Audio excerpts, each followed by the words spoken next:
ആ കേന്ദ്ര ജർമ്മനി ആരുമല്ലേ? ജർമ്മനിയാ?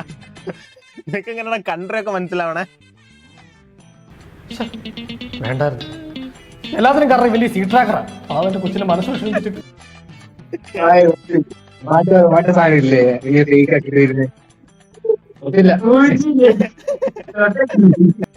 എനിക്ക് എക്സ്പെക്ടേഷൻ ഒന്നും ഇല്ല, എനിക്ക് ആവശ്യമൊന്നും ഇല്ലായിരുന്നു. ആണോ? ഞാൻ മറ്റേ നിന്റെ പ്ലാനൊക്കെ വർക്ക് ചെയ്യുന്നുണ്ട് കേട്ടോ, എല്ലാരും വിശ്വസിച്ച്. കൊള്ളാം. ഞാൻ പറ്റി. ഇതേത് നാട്ടുകാരായിരിക്കും? ആ ഇത് തന്നെയല്ലേ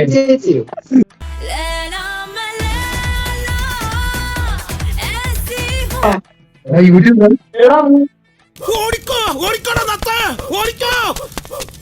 നിനക്ക് പ്രാന്താളി വേടാ പന്നി. ഓടിക്കോ പ്രേമ, പതിയെ പോടാ. എനിക്ക്